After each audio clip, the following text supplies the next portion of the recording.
Congratulate natin si General Torres sa kanyang 3-star general. Uy, palakpakan! Imagine mo, palakpakan na. Another lose-lose. Pakagaling mo, Torre. Imagine mo. Grabe. Puro kabalbalan ng ginawa mo, tapos napopromote ka. Walang iya. Ikaw ang unang-una na pulis na gumawa niyan. Puro kabulastugan, pero na-promote. Alam mo, kaya ito masamang masamang pangitain ito para sa mga pulis. Kasi parang, di ba, nakita natin, yung PNP chief, parang dina-downplay yung paggamit ng droga. Kita natin ngayon, sa social media, nuknukan, pati bata, teenager, nagdodroga na sa social media. Mga vlogger ngayon, ang binablog, puro sa droga na. Dahil nga, sabi nila, hindi naman daw ng lahat ng nagdodroga addict, yung iba nag-overtime lang. Saan ka makakita ng ganyan? Tapos makikita mo talaga yung trend Si Abalos, nagmamalaki. Nahuli ko si Alice Guo. Wala pa namang si Alice Guo. Wala pa naman siyang conviction. Nahuli ko si Pastor Kibuloy. Wala conviction. Ang dami-dami magandang ginawa sa bayan.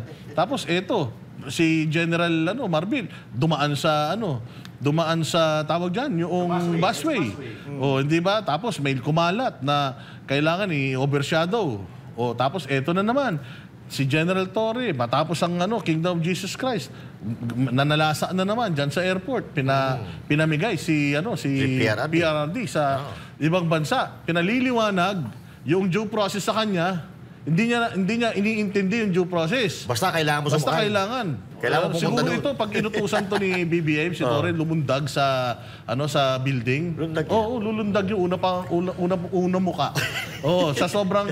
Pero alam mo, bilib ako sa'yo kasi ginawa mo lahat para dyan sa ranggo mo. Kaya congratulations sa'yo. Alam kong pinaghirapan mo yan. Mantakin mo, kahit na alam mo lumabag ka sa batas, ginawa mo pa rin para lang sa promotion na yan. At dito, napakapangit na precedence ito na pinaparangalan yung mga lumalabag sa batas. Nagsisinungaling. Nakita naman natin sa Senate inquiry kung paano nag-fumble yan, kung paano napatunayan ng taong bayan, napanood kung gaano kasinungaling itong mga to, hindi alam ang kanilang mga trabaho. Pero ipinromote. Ganyan ngayon sa bagong Pilipinas.